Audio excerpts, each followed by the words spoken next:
उड़ीसा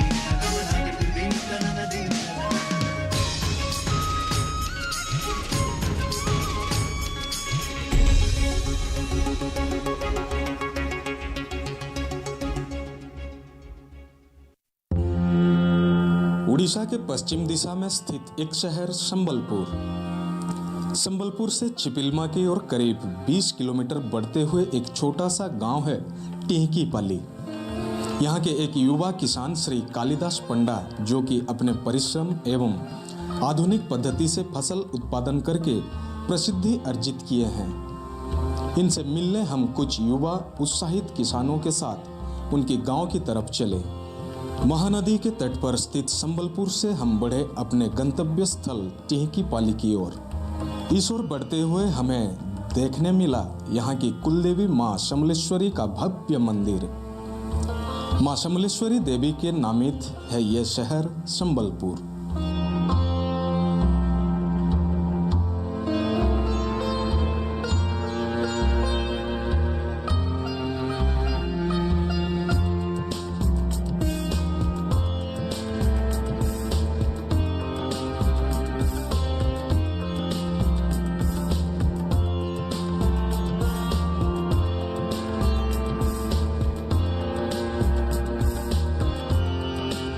माँ समलेश्वरी देवी के पीठ पर माथा टेककर हम अपने गंतव्य स्थल की ओर अग्रसर हुए। टेढ़े मेढ़े मोड़ होकर आगे की ओर बढ़ी हमारी सवारी। कुछ दूर आगे बढ़ने के बाद हमारी नजर पड़ी कृषि विज्ञान केंद्र के प्रतीक चिन्ह की ओर। कृषि भाइयों की उत्सुकता देखकर हम पहुंचे कृषि विज्ञान केंद्र।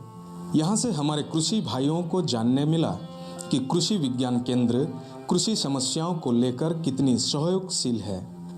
सदैव ये केंद्र कृषि भाइयों के समस्याओं के समाधान के लिए प्रस्तुत रहती है। विभिन्न प्रशिक्षणों के माध्यम से यह केंद्र कृषकों को आधुनिक प्रणालियों से अवगत कराती है। हमारे सफल कृषक श्री पंडा को भी कृषि विज्ञान केंद्र सदैव मदद प्रदान करती है। हमारे राज्य में उड़ीसा में सभी जिला में कृषि विज्ञान केंद्र अवस्थित है। यहाँ संबलपुर जिला के लिए हमारा चिपिलमा में है। हमारा उद्देश्य यही रहता है कि हमारे जो किसान भाई और बहनें हैं उनके उन्नति के लिए हम काम कर सके। ऐसे एक किसान भाई हैं मिस्टर कालिदास पंडा, वो यहाँ के धनकुड़ा ब्लॉक के टिहकीपाली गांव से हैं। उनका एक बड़ा फार्म है। वो फार्म में उनका मेनली वो गुलाब की खेती करते हैं, उसके साथ अन्य सारे वेजिटेबल्स भी करते हैं। वेजिटेबल सारे ऑर्गेनिक वे में करते हैं और सफलता भी वो पा चुके हैं। फिर वर्मी कंपोस्ट भी करते हैं और गाय भी रखे हैं जो कि देसी हैं। उनका मिल्क प्रोडक्शन भी बहुत अच्छा है, इसलिए वो हमारे संबलपुर जिला के किसान भाई और बहनों के लिए एक उदाहरण बन सके हैं। कृषि विज्ञान केंद्र परिदर्शन करके लौटते समय रास्ते में हमें दिखा चिपिलमा कृषि महाविद्यालय। इस महाविद्यालय ने जन्म दिया है न जाने कितने ही महान कृषि वैज्ञानिकों को, जो कि इस महाविद्यालय की महान भूमिका दर्शाते हैं। यहाँ से आगे बढ़ते हुए मार्ग में हमें नजर आया यहाँ की सुप्रसिद्ध पर्यटक स्थल माँ घंटेश्वरी मंदिर का प्रवेश द्वार।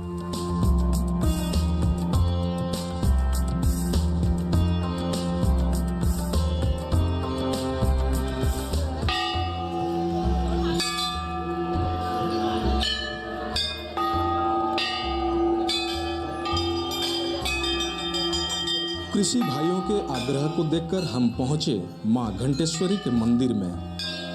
प्राकृतिक सौंदर्य से भरपूर महानदी के तट पर स्थित मां घंटेश्वरी का मंदिर। इस मंदिर की खासियत यह है कि यह मंदिर लाखों घंटियों से भरा हुआ है एवं भक्तजन अपनी मनोकामना पूरी हो यह आशा के साथ यहाँ एक घंटी बांधकर पूजा करते हैं। राज्य एवं राज्य बाहर से हजारों पर्यटक इस स्थल पर पहुँचते हैं। सर्दी के मौसम में भक्तों की इस स्थल पर भरमार रहती है। यहाँ की मनोरम सौंदर्य के बीच कुछ पल गुजारकर हम फिर से अपने गंतव्य स्थल की ओर बढ़े। कुछ समय की यात्रा के बाद हम पहुँचे श्री कालिदास पंडा के फार्म हाउस में। लगभग 9 एकड़ में फैला हुआ श्री पंडा का यह फार्म आधुनिक पद्धतियों से इस फार्म में फल, फूल, सब्जियां, गोपालन एवं जैव उर्वरक प्रस्तुत की जाती है। Shade, net house, poly house का प्रयोग करके फूल एवं सब्जियों की खेती की जाती है। आधुनिक पद्धतियों से जल सिंचाई करने के लिए गहरा बोरवेल बनाकर फोगर स्प्रिंकलर एवं ड्रिप इरिगेशन सिस्टम व्यवहार करते हैं। बैगन, टमाटर, परवल, कुंदरी आदि सब्जियां उत्पादन करते हैं। आधुनिक पद्धतियां एवं जल की उचित प्रबंधन करके अधिक लाभ प्राप्त कर पा रहे हैं यह फसल से। सब्जियों के साथ साथ वह गुलाब की फसल भी करते हैं। शेड नेट हाउस के अंदर इस क्षेत्र में पंडा जी के फूलों की मांग अधिक है। फल फूल सब्जियां के साथ साथ यहाँ गोपालन भी की जाती है। लगभग 30 गाय रखकर दूध एवं घी का व्यापार करके वे अच्छी मुनाफा कमा रहे हैं। गोपालन करने हेतु गो का पेशाब एवं गाय के गोबर का इस्तेमाल वो खेती में उर्वरक के रूप में भी कर रहे हैं। जैव उर्वरक इस्तेमाल के लिए वो यहाँ कृमि खाद प्रस्तुत करके खेती में प्रयोग करते हैं। श्री पंडा जी के इस सफलता से आकृष्ट होकर इस क्षेत्र के कई युवा किसान परामर्श लेकर अपने अपने क्षेत्र में प्रयोग कर रहे हैं। श्री पंडा अपनी सफलता की कहानी हमें बताते हैं। नमस्कार, मेरा नाम कालिदास पंडा है। मैं यहाँ टिहकीपाली जो कि हमारा घंटेश्वरी मंदिर का पास है, यहाँ बहुत ही प्रसिद्ध टेम्पल है हमारा घंटेश्वरी मंदिर, और माता समलेश्वरी मंदिर का बीच में ये जगह आता है जो कि आज का डेट में ये टूरिस्ट का रास्ता हो गया है। यहाँ पर मेरा एक 8.5 एकड़ का फार्म है और मैं ये लैंड एक्चुअली लिया था। मेरा पिताजी एक बहुत बड़े पंडित थे, तो मेरा पिताजी का नाम से ही एक आश्रम करने के लिए मैं जगह लिया था। लेकिन आश्रम करने के लिए मेरे को यहाँ इलेक्ट्रिक चाहिए था, करंट चाहिए था, और करंट यहाँ से करीब करीब आधा किलोमीटर दूर में था। तो जैसे कि मैं बाई प्रोफेशन में LIC का इंश्योरेंस एडवाइज़र हूँ, तो मेरा बहुत सारे कस्टमर हैं और उन्हीं में से एक कस्टमर लिफ्ट इरिगेशन में थे। जो गवर्नमेंट ऑफ इंडिया का लिफ्ट इरिगेशन डिपार्टमेंट है, उन्हीं में एक कस्टमर थे जो कि इंजीनियर हैं, और उनका साथ में मेरा बातचीत हुआ। मैं एक लैंड लिया हूँ बोल के, वो बोले कि ठीक है, हम लोग आके देखेंगे, सर्वे करेंगे, अगर होगा तो गवर्नमेंट का एक स्कीम चल रहा है डीप बोरवेल स्कीम, आप वहाँ हम करवा देंगे, तो उसमें आपका इलेक्ट्रिफिकेशन भी हो जाएगा। उसी के बाद में उन लोग आए और डीप बोरवेल का यहाँ जो प्लानिंग था उनका, उन लोग सर्वे किए, उनका हिसाब से ये हो सकता था, तो उन लोग डीप बोरवेल का यहाँ स्कीम जो था वो करवाए और इलेक्ट्रिफिकेशन भी हो गया। जब पानी डीप बोरवेल में पानी थोड़ा निकला तो मेरे को ऐसा लगा कि थोड़ा कुछ करना चाहिए, और मेरे साथ में जो यहाँ काम करने वाले लेबर थे उन लोग भी बोले कि सर इतना बड़ा लैंड है और थोड़ा सा कुछ करते हैं, हम लोग खेती करते हैं। तो खेती तो मेरे को आता नहीं था, छोटा मोटा करके हम लोग चालू किए, कोई 15 डिसमिल, कोई 20 डिसमिल करके एक बार करेला लगाए थे हम लोग 2014 में, फरवरी 14 में मैं चालू किया था इसको, और उसका बाद में खेती किया था जून में। जून 2014 में हम लोग थोड़ा खेती करना चालू किए, और उस समय हम लोग कुमड़ा लगाए थे, पम्पकिन जो है, दूसरा करेला लगाए थे, और खीरा लगाए थे, और आपका लौकी लगाए थे।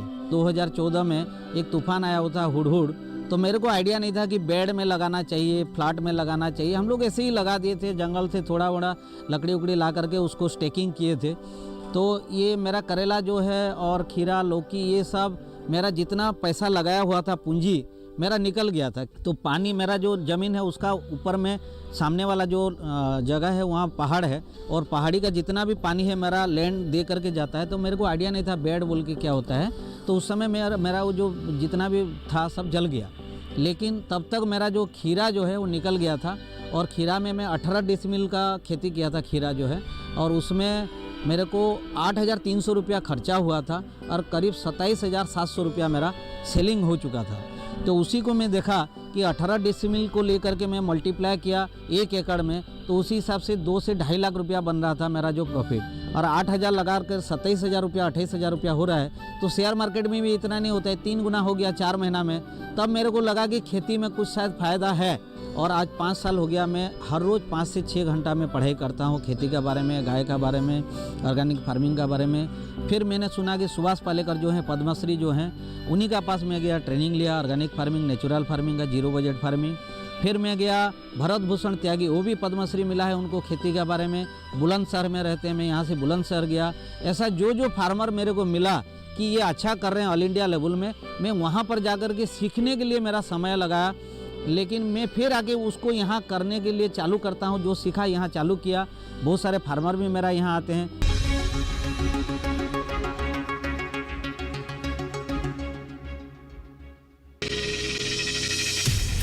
आपकी जीवन शैली और जीने के अंदाज को टटोलता कार्यक्रम, जहां हर दर्द के हमदर्द होते हैं हम और पूछते हैं आपसे, कैसे हैं आप? कैसे हैं आप? कैसे हैं आप? जीवन को एक नए अंदाज से जोड़ता एक ज्ञानवर्धक कार्यक्रम, कैसे हैं आप? रविवार सुबह 10:05 पर।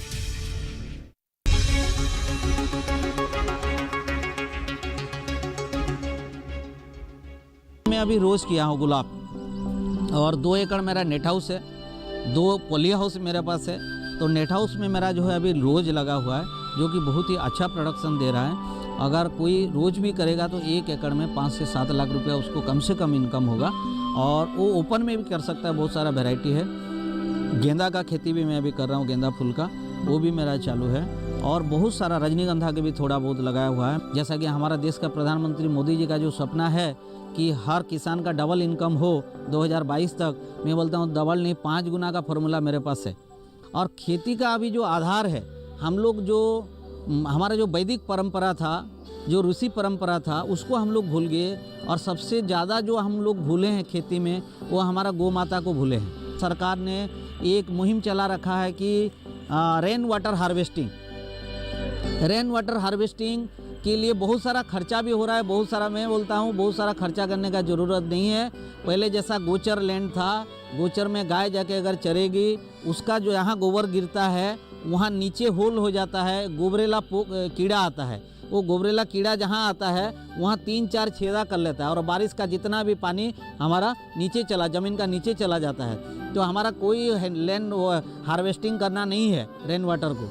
खाली गाय हम लोग अगर चराना चालू कर देंगे, ऑटोमेटिक जितना भी पानी चाहिए हमको उतना हमारा ज़मीन में आ जाएगा। ये मैं प्रूफ के साथ, कोई आएगा मेरा फार्म में, मैं दिखा सकता हूँ, मेरे पास डाटा है। जैसा कि हमारा फंगस आता है, कोई भी क्रॉप में फंगस आता है, और हमारा देसी गाय माता का गोमूत्र जो है उसको अगर 10% लेकर के उसको स्प्रे करते हैं तो उसमें जो फंगस जो है नहीं आता है, क्योंकि उसमें सल्फर है। सल्फर जहाँ होता है वहाँ फंगस नहीं लग सकते हैं। ऐसा मेरा अभी देसी गाय का जैसा गिर है, राठी है और साहिवाल, और हमारा जो उड़ीसा का देसी नस्ल है वो उसी का ऊपर में मैं काम कर रहा हूँ। और जैसा कि दूध में अभी हमारा संबलपुर में टाउन में होम डिलीवरी हो रहा है, 80 रुपया करके लीटर हम लोग दे रहे हैं। 80 रुपया क्यों है?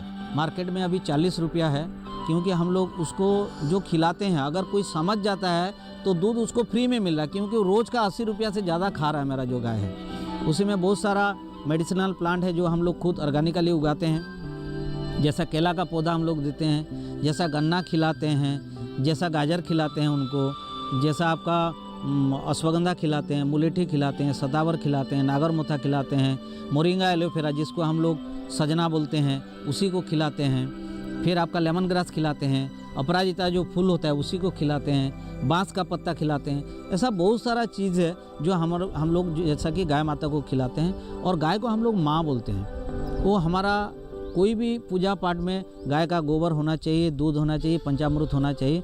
गाय का हर एक पार्ट जो है वो हमारा खेती में, हमारा पूजा में, हमारा पद्धति में लगता है। तो इसीलिए गाय जो है सर्वश्रेष्ठ है। खेती अगर हमको करना है, 10 एकड़ खेती के लिए एक गौ माता, छोटी सी देसी गौ माता अगर हो जाता है तो 10 एकड़ खेती हो सकता है। जैसा सुभाष पालेकर तो बोलते हैं 30 एकड़ हो सकता है। 30 एकड़ नहीं, मैं बोलता हूँ 10 एकड़ तो आराम से हो जाएगा। और ज़्यादा से ज़्यादा 2000-3000 में गाय मिल जाते हैं। तो मैं चाहूँगा कि हर फार्मर लोग जितने भी हैं, किसान लोग, कम से कम एक देसी गौ माता ला करके उन्हीं का घर में रखें, जो जैसा कि हमारा वैदिक परंपरा था। बहुत बार मन किया है ऐसा, ये प्रॉब्लम को चलते हुए कि मैं फार्मिंग से क्विट कर जाऊं, इसको छोड़ दूं, लेकिन मैं देखता हूं आज का डेट में कि इसमें कमाई भी है और फिर भी फार्मर सुसाइड कर रहा है। तो मेरा जो उद्देश्य है, फार्मिंग में नहीं छोड़ रहा हूं, इसीलिए कि मेरा उद्देश्य है कि मैं फार्मर लोगों को लाऊं, यहाँ ट्रेनिंग दूं, 1 एकड़ में 5 से 10 लाख रुपया कैसे कमाई हो। यही मेरा उद्देश्य है कि फार्मर को एक सस्टेनेबल फार्मिंग सिस्टम हम बनाएं।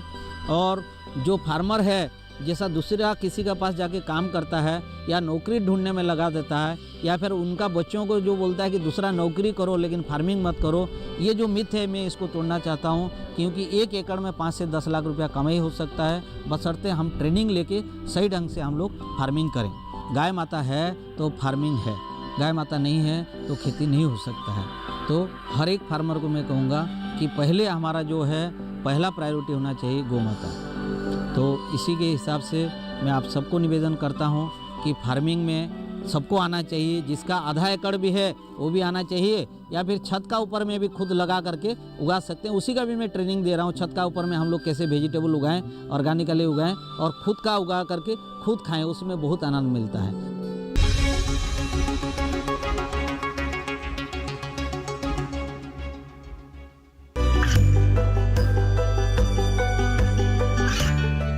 गांवों और पिछड़े क्षेत्रों में सरकारी योजनाओं की जानकारी पहुंचा।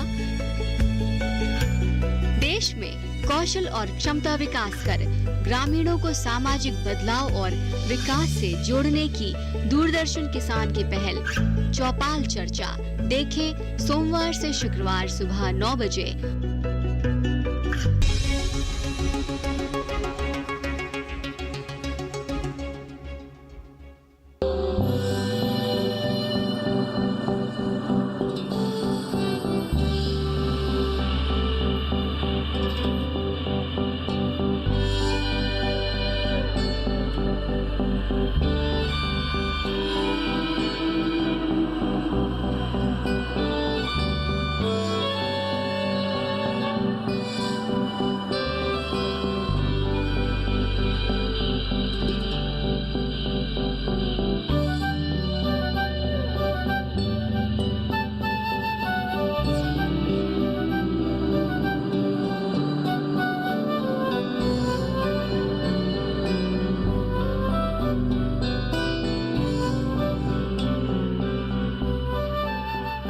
मेरा नाम आलोक चंद्र पाणिग्रे है। मैं सुरश्री एग्रो प्राइवेट लिमिटेड का मैनेजर हूँ। हमारा मालिक कालिदास पंडा है। मैं उधर से 4 साल से काम कर रहा हूँ। पहले से स्टार्टिंग से था। स्टार्टिंग से पहले बहुत दिक्कत था, अभी तो अच्छा हो रहा है सब कुछ। और इधर हम कम से कम 15-20 आदमी काम कर रहे हैं। हम काम कर रहे हैं। हमारा मालिक को मैं धन्यवाद देना चाहता हूँ। हमारा पेट सबको हम 10-15 फैमिली का सबका पेट भर रहे हैं। उधर जो इनकम हो रहा है उसमें अच्छा हो रहा है। मेरा काम उधर मैनेजर का है। मैं सब कुछ देखता हूँ, लेबर को देखता हूँ, गाय गौ माता भी है उसका भी सेवा करता हूँ, और जो कुछ भी मैं सब कुछ संभालता हूँ। और हमारा मालिक बाहर घूमता है, बहुत बहुत दूर भी जाता है घूमने के लिए, देखने के लिए। कोई भी कहाँ भी पता चल जाएगा कि उस पर अच्छा फार्मिंग हो रहा है तो उधर जाते हैं, उसको सीख कर आते हैं, फिर हमको बताते हैं। वो सब हम उधर भी उसको अच्छा से सही ढंग से करता हूँ। और वर्मी कंपोस्ट का जो पैकिंग हो रहा है अभी 25 किलो का और 10 किलो 5 किलो का 3 पैकेट पैकिंग हो रहा है अभी। तो 25 किलो का अभी हम बिक रहे हैं 200 रुपया, ऐसा रेट से 8 रुपया किलो ऐसा रेट जा रहा है। और उसका जिया भी हम सेलिंग कर रहे हैं। जिया भी जो ऑर्डर देता है उसको जिया भी भेजते हैं, और वर्मी कंपोस्ट भी हो जा रहा है।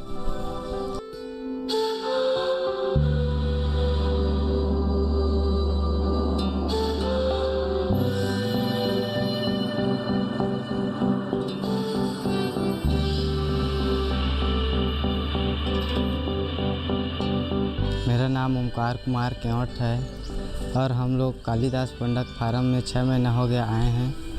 और हम लोग सुबह 7 बजे सूट के उठते हैं, फिर गौ माता को प्रणाम करते हैं, फिर उन लोग का घास वगैरह लाव वगैरह के खिलाते हैं, फिर दूध वगैरह भिया है वो दूते हैं, फिर हम लोग गाय माता को फिर खिला वगैरह के दूध वगैरह दे के फिर गुलाब कटिंग वगैरह करने जाते हैं। और फिर कटिंग बंडल वगैरह करके फिर संबलपुर सुबह पैकिंग करके फिर पहुंचा देते हैं। फिर हम लोग वर्मी कंपोस्ट भी खुद अपने कर लेते हैं, फिर पैकिंग वगैरह करके। पिछले हम लोग 6 महीने से आए हैं। मेरा मम्मी पापा आए यहाँ काम करते हैं कालिदास पंडा फार्म में, और हम लोग को बहुत अच्छा लग रहा है यहाँ काम करके भी, और ऑर्गेनिक काम करते हैं। श्री पंडा खेती करके आत्मनिर्भर होने के साथ साथ 10 परिवार का पालन पोषण भी करते हैं। यहाँ पर 10 से 12 कर्मचारी नियमित रूप से उनकी सहायता करते हैं। श्री पंडा जी का फार्म परिदर्शन करके एवं उनके ज्ञान अर्जित करके उनसे विदा लिए।